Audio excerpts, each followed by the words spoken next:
Hello, world and universe. Welcome to the Trevor Donald Experience. Manifest your truth. And if you're new to the channel, please hit that like and subscribe button. And for all my continued followers, I want to say thank you. And this is an opinion-based video channel where I try to open your eyes and ears up to some of the travails and tribulations that take place throughout our cities, our states, our country, and sometimes around the world. And I got another one straight from my heartfelt city that's falling apart daily, Chicago. And this has everything to do with its Chicago City public school system. But before I get started with that, there is a certain machination that takes place with poor politics and poor people. And we're seeing this game being played right in front of our eyes in Chicago. And I'm bringing this story up because just because you don't live in Chicago, don't think that this can't happen in your city. It is very important to know your city politics, whatever city you live in. And when you think about the vibrancy of a city, what are some of the telltale signs that you look for? Healthy hospitals, healthy public safety system, police department, fire department, and you want grocery stores. But what is one of the bigger signs that people look for for a sustainable city or suburb for them to live in? A sustainable and healthy school system, where we're seeing in many of our urban schools where these kids are reading and their math scores are 2 grade levels behind where they should be.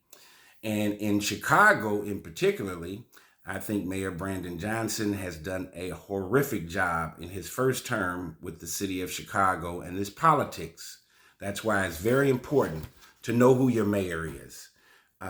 This story is about the mayor. This story is about the board of aldermen. This story is about the city council members. All of these people are part of the legislative structure of the city. And so when you're worrying about national politics, make sure you know what's going on right in your backyard or your front door. And this is a cautionary tale of a mayor who I think is inept and has done an extremely poor job for the city. And now he's trying to decimate the Chicago City public schools, where our children and our future are at. So let's get into it. And don't turn it off because you don't live in Chicago. This could happen in Atlanta, Philadelphia, St. Louis, Detroit. It can happen in any one of these cities. These are cautionary tales that we should look at and make our political leaders accountable. Chicago mayor names new school board after entire panel resigns amid a fight over district control. Chicago Mayor Brandon Johnson named new members of a new school board recently, batting away criticism of the move days after all 7 members resigned amid an escalating fight over control of the public schools in the nation's third largest city. The entire board resigned. Now, as I continue with this story, remember this: he hired all of these board members. He appointed all of these board members that he's fighting with and have resigned. These were his picks. During a news conference at a Southside church, Mayor Johnson introduced 6 new school board members and said he'd name a 7th at a later date. He said that although the new members are technically nominees who are still being vetted, it's a formality and they could remain after the board triples in size in January and goes to a hybrid model that will include 11 mayoral appointees and 10 elected members. He said, "I'm confident that these new candidates will work to lead CPS, Chicago Public Schools, into the world-class school system that our children deserve," Johnson said. Referring to Chicago Public Schools, "I will continue to nominate Chicagoans who are dedicated to meeting the needs of our students." Johnson has been trying to oust the district CEO, Pedro Martinez, who was named to the job in 2021 by Johnson's predecessor, then Mayor Lori Lightfoot. Johnson, a former Chicago Teachers Union organizer. So he's been in education, the mayor, never been in politics, not a lawyer, not a politician. He's been in education. And watch what he's doing to the Chicago public schools. Johnson, a former Chicago Teachers Union organizer, has clashed with Martinez, including over how best to close gaps in the district's nearly $10 billion budget. Martinez has refused to resign, citing the need for stability in the district.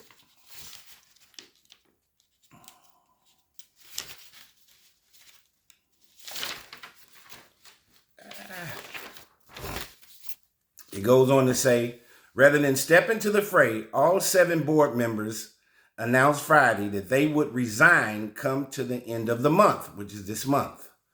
A stunning move during the tenure of a mayor who has touted his experience with schools and education equity in the largely low-income district. The outgoing members were handpicked by Johnson in 2023, the same ones that are resigning, months after he took office.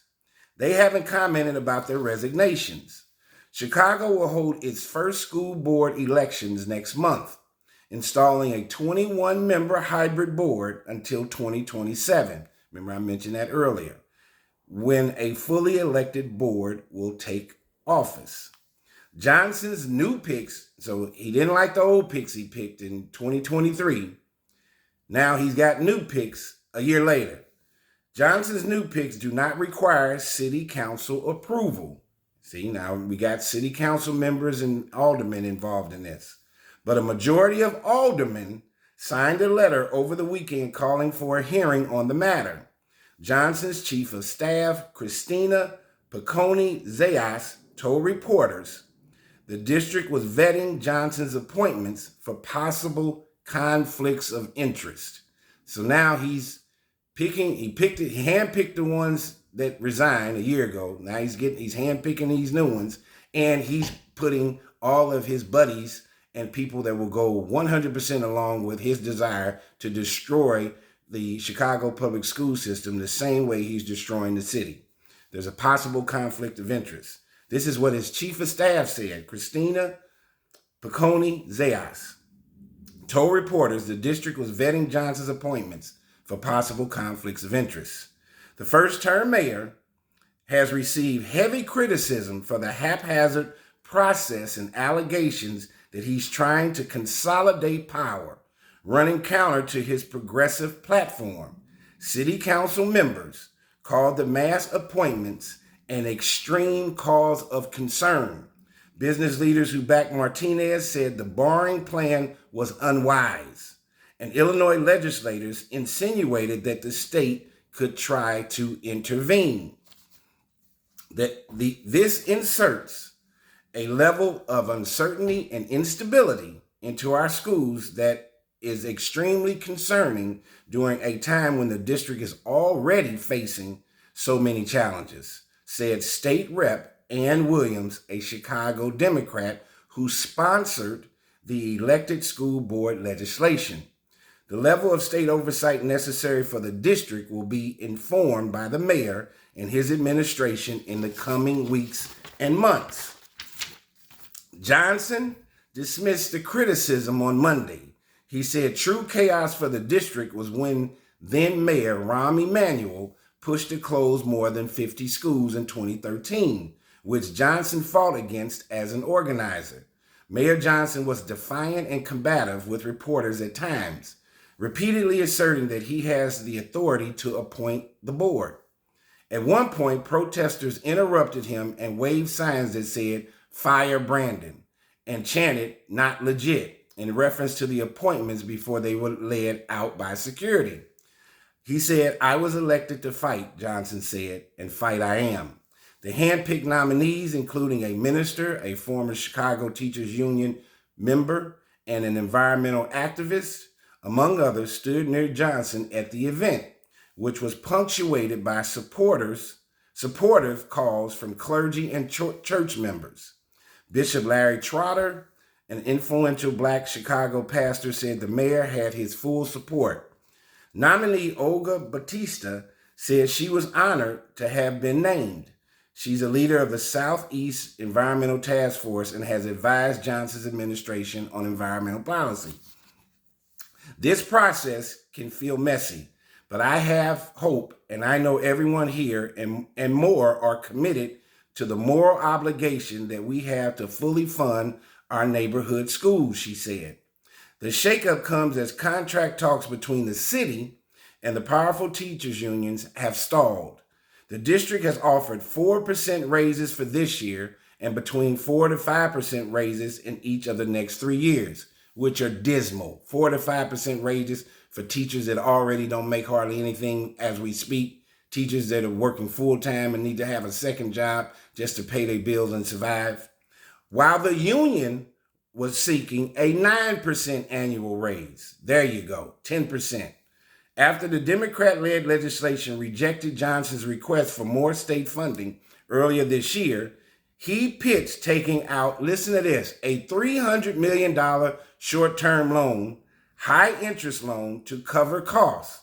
Martinez refused, calling it fiscally irresponsible. The district has been considering furloughs and other budget cuts for the current year, though details have not been finalized. It also says the school board passes the roughly 325,000 student district's budget, confirms its CEO, and approves its policies and contracts. A new board could pave the way for Johnson to oust Martinez, but Johnson declined to discuss Martinez's tenure on Monday. He also declined to say if he would pursue the borrowing plan with the new board, but added that nothing was off the table. The new board will remain in place until the 21-person partially elected board takes over in January. Now remember, this is October, November. A spokesman for Martinez didn't immediately respond to a request for comment on Monday, but on Friday, Martinez thanked the outgoing board members. School board members are dedicated, civil-minded public servants who are not paid for their work, he said. They each have spent countless hours volunteering their time, lending their considerable expertise and experience to support our system. Now, he wants to take out a $300 million short-term loan. You got to remember, he also has spent millions of dollars for this sanctuary migrant issue, and he wants to add another $150 million to this illegal migrant sanctuary city of Chicago that he approved, that is decimating the outskirts of Chicago, or the city of Chicago. So $150 million, he's wanting more for the migrant situation. He wants a $300 million short-term loan. That is $450 million just for those two issues alone, for the Chicago public schools and for the migrant situation, which city people that live in the city of Chicago are at their odds about this migrant issue, especially on the south side. Also, they are saying, I did a previous video, that under Brandon Johnson's tenure, they are going to have a $1 billion deficit by 2025 of next year. This is the worst scenario of an elected official and a mayor who is destroying the city of Chicago hand over fist. He is way worse than Lori Lightfoot, and I feel empathy and sympathy for the citizens of Chicago, the tax-paying citizens, for what is taking place with this man's poor decision-making. Evidently, he has no history of being a politician, running a city, or running a company, on how to deal with employees, administrators. This is a classic case of we have elected the wrong individual who looks just like us. We need somebody with brains, with character, substance, content, and is a thinker, a rational thinker. Don't elect somebody just because they look similar to you. Vote with your brain and not your heart. This is a clear example of an individual that is not fit for the position, not one bit whatsoever. He has decimated the city of Chicago. Decimated. Poor decision making, hand over fist, making Chicago a sanctuary city has been a terrible disaster. And now our kids in the city of Chicago, which are reading and their math scores are at least 2 grades behind where they should be. The level of kids not showing up for school is at a premium in today's time. There is complete chaos and disruption in Chicago, and some of it is at the hands of and the responsibility of Mayor Brandon Johnson. I think Brandon Johnson needs to go immediately. I think he was worse than Lori Lightfoot. There are all kinds of allegations going on with Venezuelan gangs and black gangs going at each other. The level of gun violence, the level of opioid addiction, the level of homelessness, the level of carjackings, looting and shoplifting that are taking place in Chicago are all at a premium. And this is happening right before the citizens of Chicago's eyes and right on the clock of Brandon Johnson. Now the school is in disarray. Not only the school and its teachers, but the entire school board resigned that he handpicked a year ago. And now he's handpicking some more individuals. And they're even saying that this is a conflict of interest. What in the world is going on in Chicago? And Mayor Brandon Johnson needs to be very careful because he's dipping his hands in several different pots. And he needs to watch what has happened to New York Mayor Eric Adams and his indictments. Brandon Johnson better make sure he has dotted every I and crossed every T, because the feds are coming after politicians, entertainers, people who have falsified documents for the pandemic relief money.